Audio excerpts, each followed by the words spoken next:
اسلام ہندوستان میں 10 ہجری میں آ چکا تھا، حضرت عمر کے زمانے۔ یمن کے تاجر صحابہ تابعین یہ سمندری سفر کر کے کیرالہ کی ریاست کہلاتی ہے، جس میں مدراس آتا ہے، اب اس کا نام بدل دیا ہے۔ یہاں انہوں نے آ کے تجارت شروع کی اور لوگ مسلمان ہوئے۔ کیرالہ کا بادشاہ مسلمان ہوا، حج کا سفر تیاری کی، کشتیاں تیار کی، اور اس سے پہلے ہی اس کی وفات ہو گئی۔ 10 ہجری میں یہاں اسلام نے قدم رکھے۔ پھر دوسرا دور آیا ہے محمد بن قاسم رحمۃ اللہ علیہ۔ راجہ طاہر کے ڈاکوؤں نے حج قافلہ لوٹ لیا، تو ایک لڑکی نے یہ پکارا، یا الحجاج۔ تو حجاج کیسا تھا، ساری تاریخ بڑی پڑی، لیکن جب اس تک یہ بات پہنچی تو اس ایک دم کھڑا ہو گیا، لبیک یا اختی، لبیک یا اختی، اور قسم اٹھائی، میں چارپائی پہ سوؤں گا، نہ بیوی کے پاس جاؤں گا جب تک اس بچی کو آزاد نہیں کرواؤں۔ مبیر، میرے نبی نے کہا، ثقیف میں ایک ظالم ہوگا، ایک کذاب ہوگا۔ پہلا لشکر بھیجا، مکران میں ہی شکست ہو گئی۔ تو ولید بن عبد الملک نے منع کر دیا کہ اب کوئی مہم نہیں بھیجے۔ تو یہ ولید کے پاس گیا دمشق، یہ بصرے میں، کہ آپ میری مدد کر، جتنا خزانے سے پیسے لوں گا اس سے دگنے میں واپس جمع کراؤں۔ ولید نے ہاں کر، پھر اپنے بھتیجے محمد بن قاسم کو، اور داماد بھی تھے محمد بن قاسم، حجاج کے داماد بھی تھے، ان کی بیوی کا نام تھا زبیدہ، 17 سال کی عمر میں بھیجا، اور مسلسل پیچھے ہدایات جاری کرتے رہے۔ اللہ نے ان کو فتح بخشی، دیبل فتح ہوا، سکھر روڑی فتح ہوا، پھر ملتان فتح ہوا۔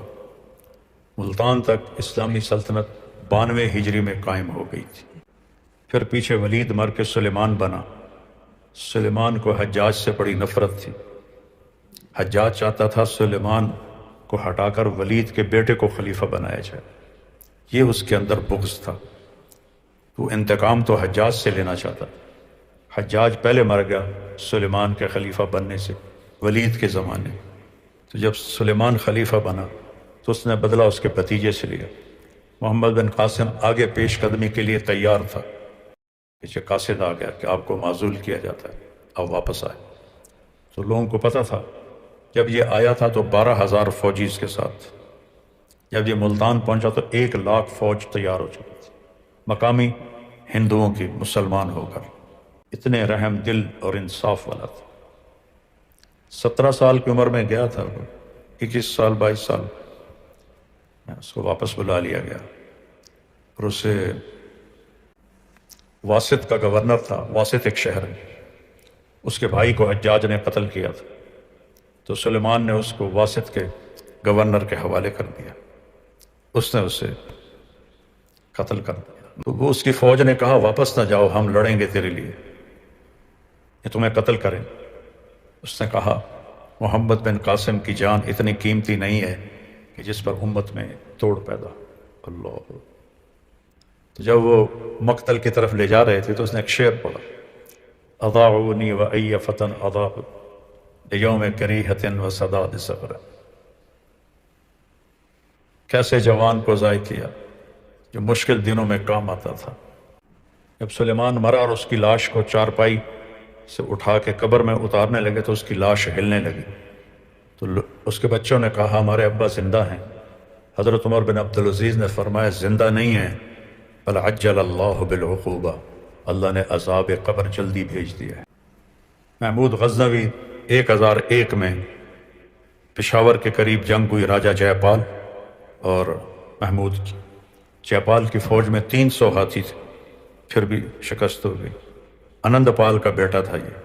آنند پال کو سبکتگین نے شکستیں دیں، جو محمود کا باپ تھا۔ ایک دن شکار کے لیے گیا تو ایک ہرنی کا بچہ اس نے پکڑ لیا، اس کو پکڑ کے اس نے اپنے آگے ڈال لیا اور چل پڑا۔ پیچھے سے اس کو آہٹ سنائی دی، اس نے ایسے مڑ کے دیکھا تو بچے کی ماں پیچھے پیچھے آ رہی تھی۔ تو سبکتگین کو رحم آیا، اس نے بچے کو چھوڑ دیا۔ رات کو اللہ کے نبی کی زیارت ہوئی، تم نے ایک بے جان پہ رحم کیا، اللہ تجھے تیری اولاد کو بڑی حکومت دے گا۔ اس کا بیٹا پھر محمود بنا، جس کو سلطان کا لقب ملا اسلامی تاریخ میں پہلی دفعہ عباسی سلطنت کی طرف سے۔ تو اس نے 17 حملے کیے، آخری حملہ 1027 میں، پہلا حملہ 1001 میں۔ آخری حملہ اس کا سومناتھ پر تھا، اس میں شیو کا بت تھا، تو وہ ایسے کمرے میں معلق تھا، ایسی مقناطیس انہوں نے چاروں طرف اس کے لگائے تھے کہ وہ اس کو فضا میں کھڑا رکھتے تھے، ایسے زمین پہ نہیں تھا، فضا۔ اسی کو دیکھ کر وہ سارے کہتے تھے یہی تو ہمارا بھگوان ہے۔ اور پھر سمندر کے کنارے تھا، 14ویں کی رات کو پانی زور پر ہوتا ہے، تو اس زور سے آتا تھا کہ وہ کمرہ سارا سمندر کے پانی سے بھر جاتا تھا۔ تو ہندوستان کے بڑے بڑے لوگ اپنی بیٹیاں، ایسے لڑکیاں وہاں بھیجتے تھے جو وہاں دیوداسیاں ہوتی تھی اس کی خدمت کے لیے۔ پھر ان کے ساتھ جو وہاں کے ہوتے تھے پنڈت، وہ بھی شادی نہیں کرتے تھے، ان میں زنا عام تھا۔ پھر جو بڑا پنڈت، پروہت اس کو کہتے تھے، ان ساریوں کا رقص کرواتا تھا، اس میں سے جو پسند آتی تھی وہ اس کی دیوداسی بن جاتی تھی، اور جب تک اس کا دل نہیں بھرتا تھا وہ سب کی شہزادی ہوتی تھی۔ جب دل بھر جاتا تھا تو رات کو کشتی میں بٹھا کے اس کے جو نوکر تھے اس سمندر میں اس کو ڈبو کے آ جاتے تھے، اور اگلے دن اعلان ہوتا تھا کہ فلاں دیوداسی بھگوان کے چرنوں میں چلی گئی۔ تو اس طرح کا وہ حال تھا اس کا۔ تو محمود نے اس سے فتح کیا، تو اس کے پنڈتوں نے کہا کہ یہ بت نہ توڑو، جتنا سونا چاندی لینا ہے لے لو۔ تو وہ سوچ میں پڑ گیا۔ رات کو خواب میں دیکھا آواز آ رہی ہے، محمود بت فروش کدھر ہے؟ اٹھتے اس نے اپنا کلہاڑا اٹھایا۔ محمود کی تلوار کو عام آدمی نہیں اٹھا سکتے تھے، اتنی وزنی ہوتی، تو نے ایک ایک کلہاڑے سے اس کے 2 ٹکڑے کر دیے، اور اس میں سے اتنا زیورات، ہیرے نکلے جتنے وہ پنڈت پیش کر رہے تھے اس سے ہزاروں گنا زیادہ تھے۔ اور اس کے ٹکڑے کر کے اس نے مدینہ منورہ بھیجے، اور مدینہ منورہ مسجد نبوی کی سیڑھیوں پر وہ اس کے بت کے ٹکڑے لگائے گئے، اور غزنی بھی لے گیا۔ تو لیکن اس نے حکومت قائم نہیں کی، اور واپسی پر وہ اس سندھ کے راستے سے ملتان کے قریب سے گزرا تو یہاں کرامتہ کی حکومت تھی۔ حسین بن قرمت کہتے ہیں ٹیڑھی پنڈلی والا، یہ اسماعیلی شیعہ تھے، تو ان میں سے ان کا ایک یہ سردار بنا، ان کا امام بنا۔ اس نے ساری نمازیں ختم، شراب حلال، مسلمان کو قتل کرنا حلال، اور سور حلال، اور اس طرح کا انہوں نے اسے بڑا تنگ کیا۔ اس وقت وہ چلا گیا۔ پھر آخری حملہ اس نے ملتان پہ کیا، 17واں، اس میں تلمبے اس نے پڑاؤ ڈالا اور کچھ نہیں کہا سب ملتان پہ جا کے کرامتہ کو، تو مسلمان ہی نہیں تھے۔ پھر 1191 میں شہاب الدین غوری نے پرتھوی راج پہ حملہ کیا، اس میں اس کو شکست ہو گئی اور بہت بری طرح زخمی ہوا، اور ایک غلام نے اس کو پیچھے سے پکڑ کے باہر نکالا، تو لشکر اس کا بھاگ گیا۔ اس نے پھر 1 سال تیاری کی، اور 1192 میں دوبارہ پرتھوی راج پہ حملہ کیا اور اس کو شکست ہوئی، اور پھر پرتھوی راج تھا وہ گرفتار ہوا، اور اس نے اسے اسلام کی دعوت دی، اس نے قبول نہیں کی، اسے قتل کر دیا۔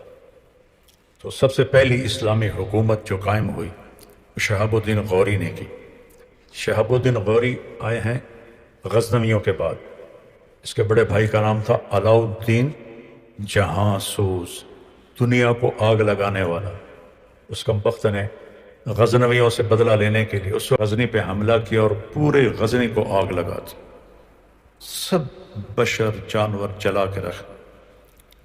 تو اس کا بھائی تھا شہاب الدین غوری، یہ اس سے بالکل الٹ تھا۔ اس نے یہاں آ کے باقاعدہ حکومت قائم کی۔ اس کی اپنی اولاد نہیں تھی، تو اس نے اپنے ایک غلام کو قطب الدین ایبک کو 1260 میں لاہور کا حکمران بنایا۔ تو اس نے ایک گورنر التمش دلی میں بنایا اور ایک گورنر ناصر الدین قباچہ اس کو ملتان میں بنایا، اور قطب الدین نے ایک بیٹی شمس الدین کو دے دی اور دوسری بیٹی ناصر الدین قباچہ کو دے دی۔ قطب الدین بہت زبردست بادشاہ تھا، زندگی اتنی تھی، 4 سال حکومت کی، تو یہ گھوڑوں پہ کھیل ہوتا نا جو یہ پولو، وہاں یہ ہنزا۔ دوستو، مولانا طارق جمیل صاحب کے نئے اور پرانے بیانات سننے کے لیے ہمارے چینل اسلام بائی وقار کو سبسکرائب کریں اور بیل آئیکن کا بٹن دبانا نہ بھولیں۔ شکریہ۔ کو تھوڑی بہت تاریخ پڑھی تھی تو بڑا دکھ ہوتا تھا، پھر اللہ ضیاء الحق کی بخشش کرے، اس نے وہ سارا محلہ گرا دیا اور اس کا بڑا خوبصورت وہاں اس نے مقبرہ تیار کیا ہے۔ تو ناصر الدین بے وقوف تھا، وہ التمش سے لڑائیوں میں پھنس گیا، تو ہر جگہ اسے شکست ہوئی۔ اس کو خاندان غلامہ کہتے ہیں، کہ پہلے قطب الدین ایبک، پھر شمس الدین التمش۔ التمش کے سامنے 20 غلاموں کی ٹکڑی آئی فروخت ہونے، تو اس نے 19 خرید لیے، 20واں چھوڑ دیا۔ وہ ذرا شکل کا اچھا نہیں تھا، قد بھی چھوٹا تھا، تو اس نے پوچھا ان کو کیوں خریدا ہے؟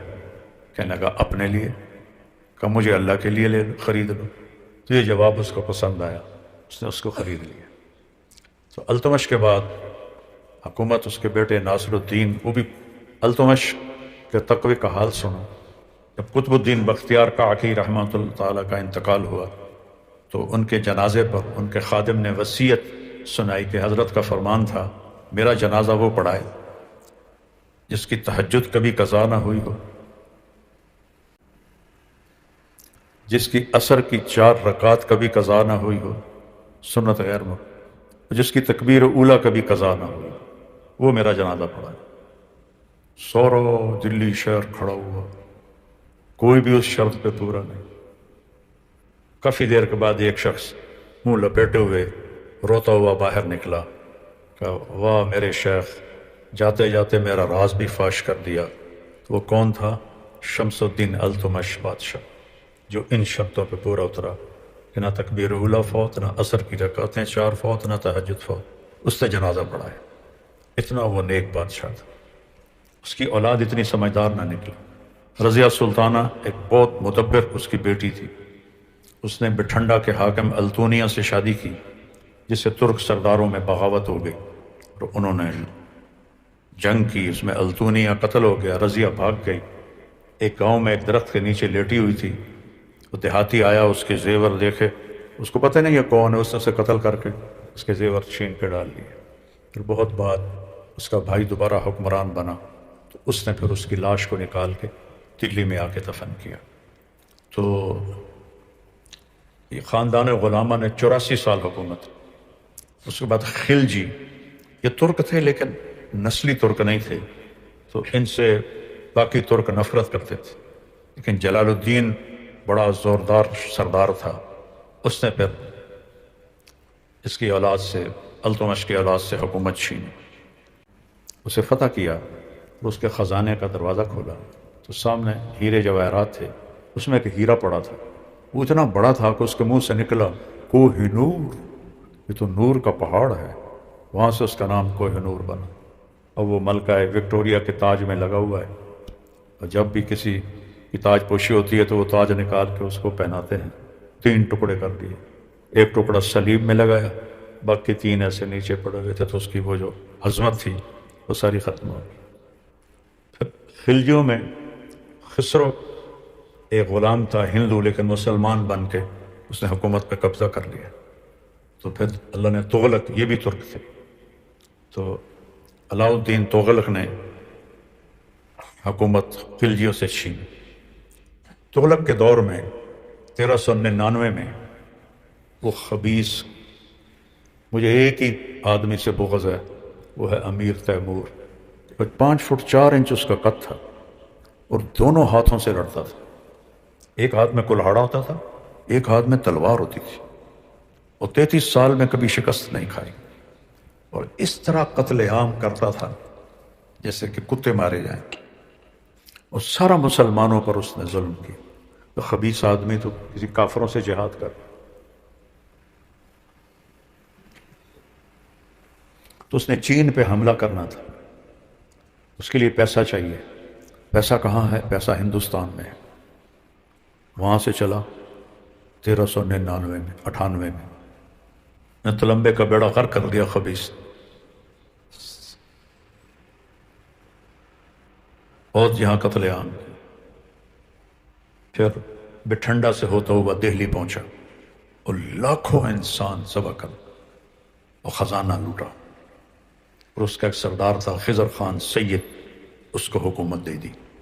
تو خاندان غلامہ کے بعد خلجی، پھر تغلق، پھر سید. تو خزانہ لے کے واپس چلا. 1,00,000 قیدی اس کے ساتھ جا رہے تھے. تو سفر میں مشکل پیش آئی تو اس نے مسلمان الگ کر کے باقی سب کو وہیں قتل کروا دیا.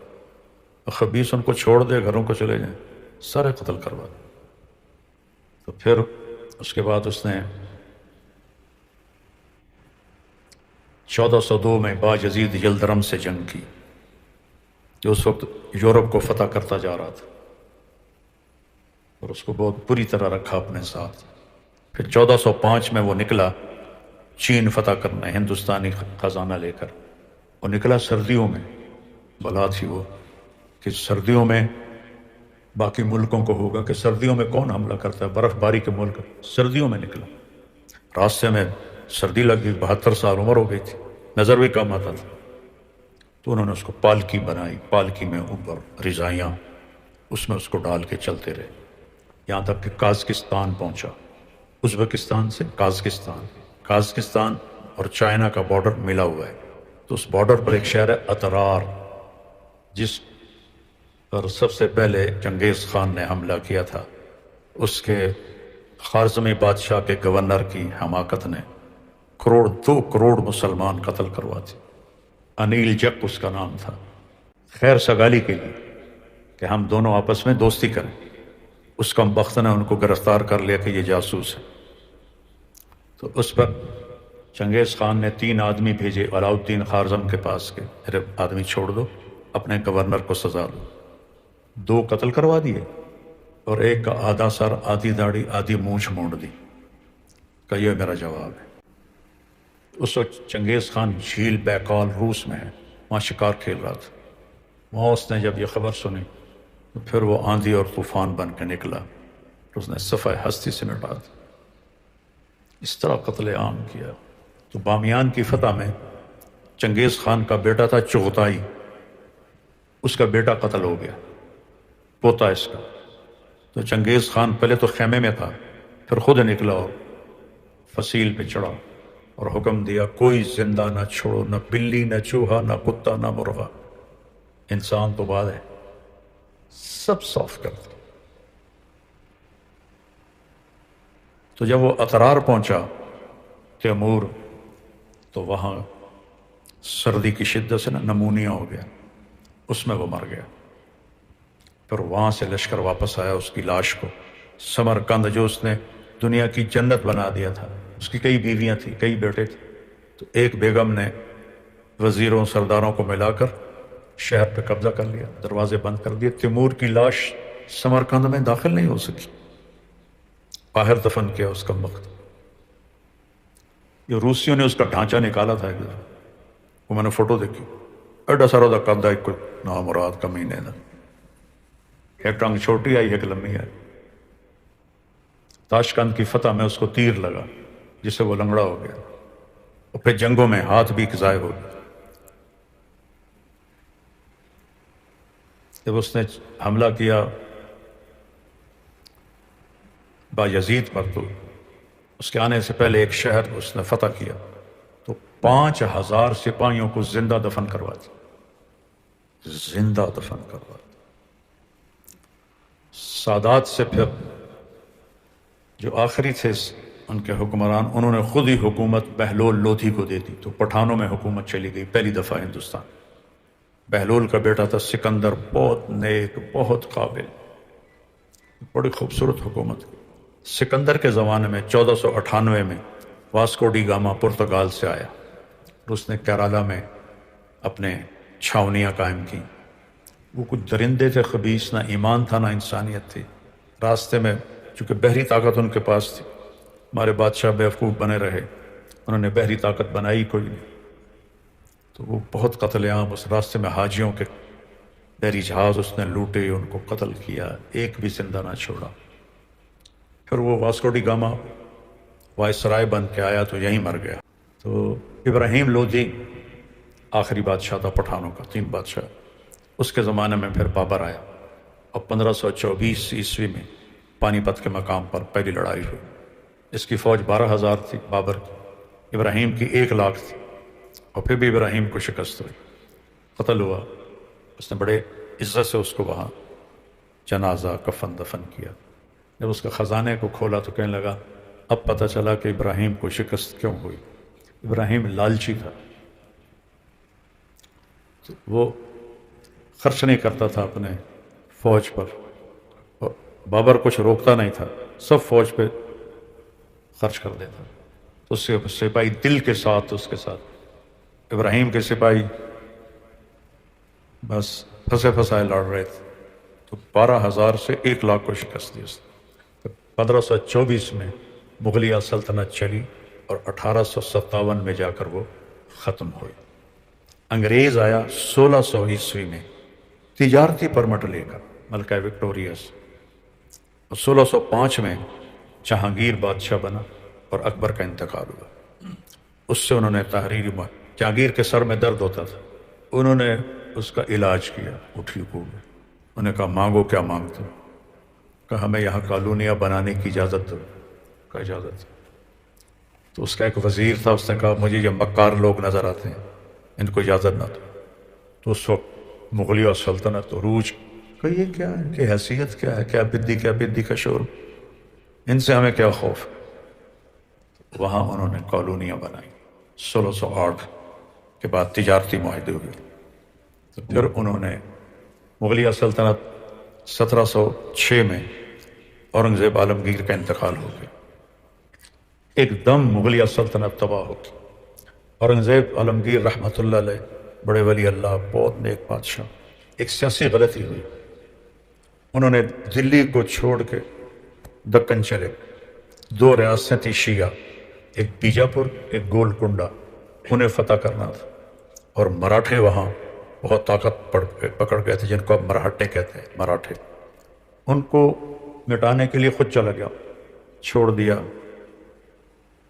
پایا تخت چھوڑ دیا. 20 سال غیر حاضر رہا، وہیں موت آئی، وہیں اس کی قبر بنی. ٹوپیاں سی کے گزارا کرتا تھا، قرآن لکھ کے بیچ کے اس کا گزارا کرتا. جب موت آئی تو اس کے پاس ٹوٹل 11 روپے تھے، کہ یہ میری ذاتی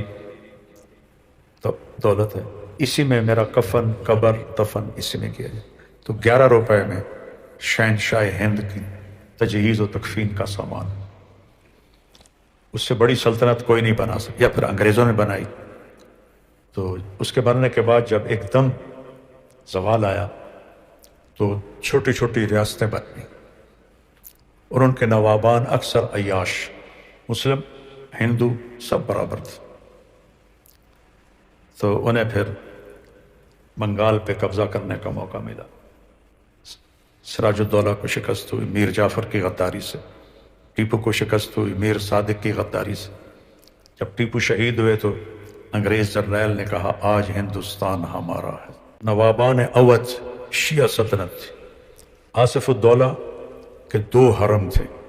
انگریز اسی سزا کی وجہ سے اللہ نے مسلط. تو اس عیاشی میں انگریزوں نے آہستہ آہستہ سارا کچھ ہڑپ کر لیا. انگریزوں سے پہلے ہندو مسلم کوئی فساد نہیں تھا، نفرت نہیں تھی، یکجان تھی. جب انگریز آئے تو انہوں نے حکومت کے لیے ہندو مسلم نفرت پیدا کی، اس کو ہوا دی پوری سازش کے ساتھ. لیکن انہوں نے یہ جو تھے سارے نوابان، ان سب کا بیڑا پار کر دیا.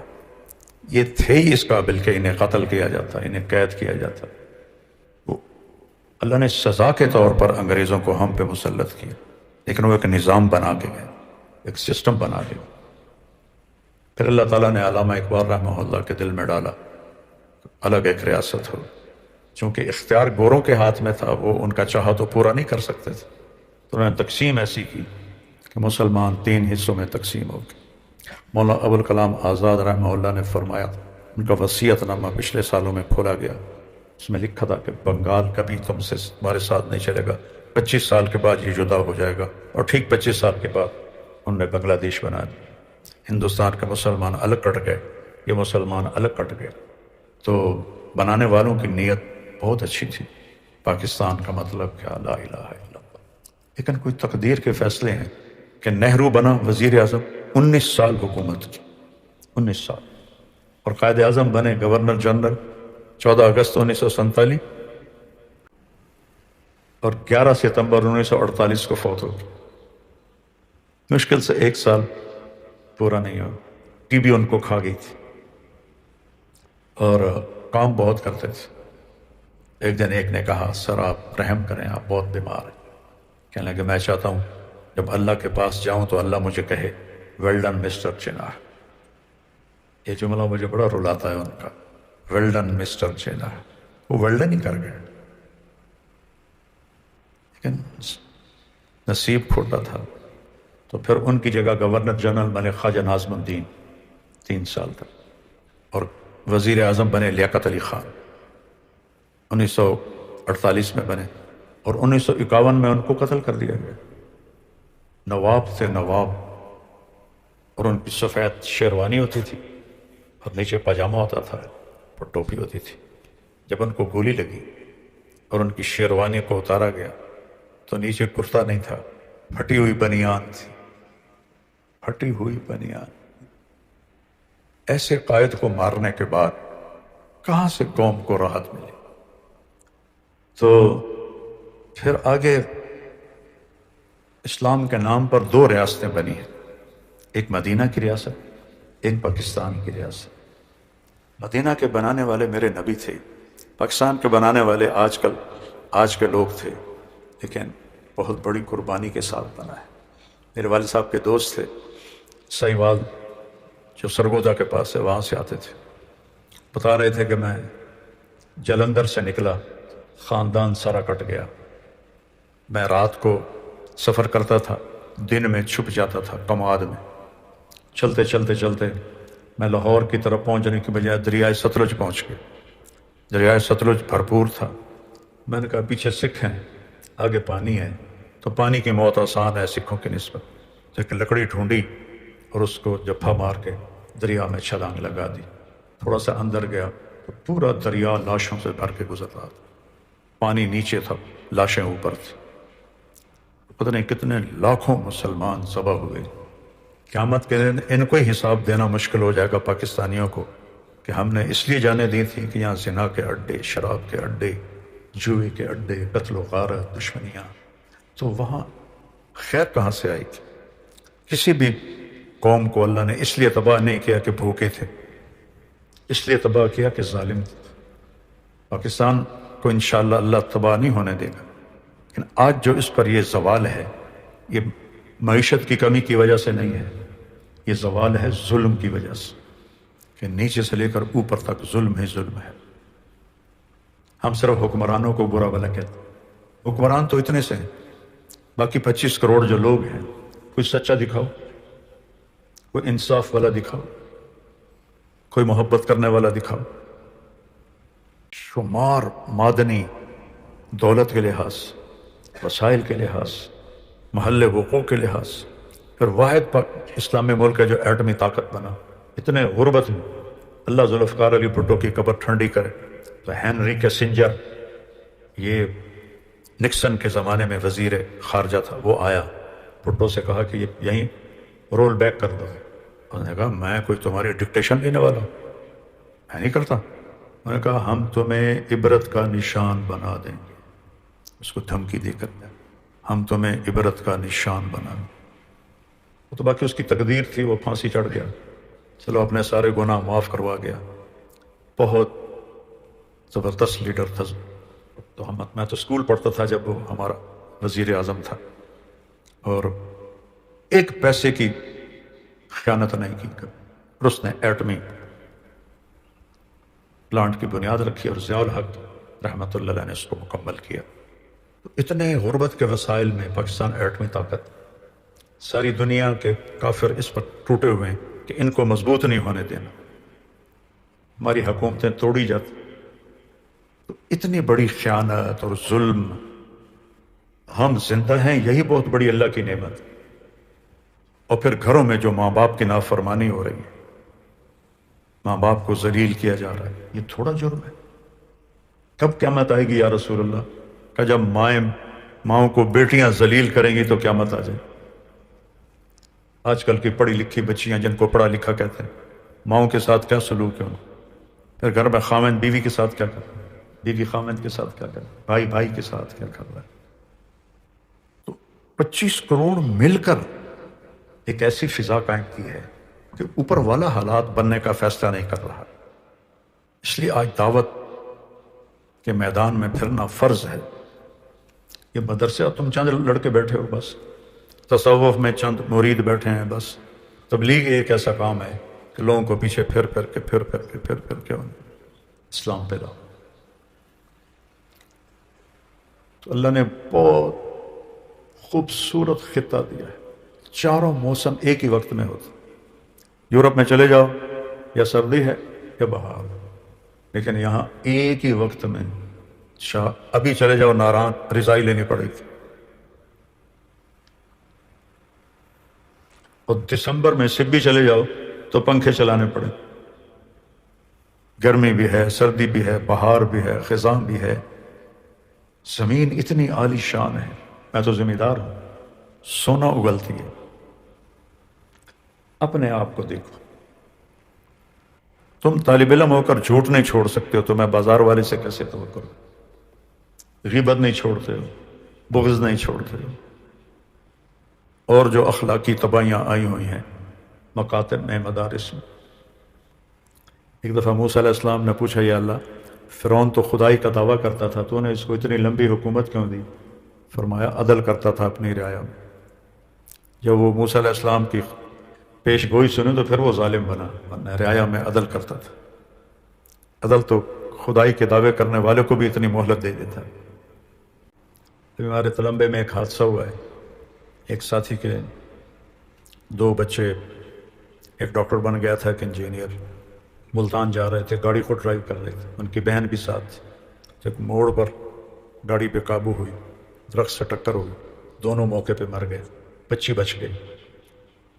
موٹر سائیکل آ رہا تھا، انہوں نے موٹر سائیکل روکا، اندر دیکھا، جلدی سے ان کی گھڑیاں اتاری، ان کے موبائل نکالے، ان کے بٹوے نکالے، اور وہ بہن دیکھ رہی ہے چھپ کر کہیں مجھے بھی نہ مار دیں. وہ سب کچھ جمع کر کے اور بھاگ گئے. یہ تو اخلاقی پستی کا حال ہے. 2005 میں جو زلزلہ آیا تھا، یہ حال ہوا. ایک اسکوٹر والا آ رہا تھا، اس کی بس سے ٹکر ہو گئی، وہ مر گیا. جب انہوں نے وہ اسکوٹر میں ڈگی سی ہوتی، ڈگی کھولی، ایک انسانی عورت کا ہاتھ اتنا، اس میں چوڑیاں زیور تھے، وہ کاٹ کے اس میں اسکوٹر میں ڈال کے لے جا رہا تھا. شیطان نے کہا تھا، کہے گا فلا تلومونی ولوموا انفسکم. تو حکمرانوں کو گالیاں نہ دو، اپنے آپ کو برا بھلا کرو. غم آرزو کا حسرت، غم آرزو کا حسرت، حسرت موہانی شاعر. سبب اور کیا بتاؤں کہ مجھے دکھ لگا ہوا ہے، اس کا سبب کیا بتاؤں؟ سبب یہ ہے میرے شوق کی بلندی، میری ہمتوں کی پستی. شوق میرے بلند ہیں، ہمت میری پست. تو بیٹو شکر کرو، باقی خوشی منانے کا کوئی دن نہیں ہے. انا الملک، میں بادشاہ. پھر دوسرا جھٹکا دے گا، پھر فرمائے گا انا القدوس السلام المومن، میں ہوں قدوس السلام مومن. پھر ایک تیسرا جھٹکا دے گا، پھر فرمائے گا انا المہیمن العزیز الجبار المتکبر، میں ہوں عزیز جبار متکبر. پھر اللہ فرمائیں گے این الملوک، بادشاہ کت ہوئے. این الجبارون، ظالم کدھر ہے؟ این المتکبرون، تکبر کرنے والے کدھر ہے؟ پھر اللہ کہے گا لمن الملک اليوم، کون ہے بادشاہ؟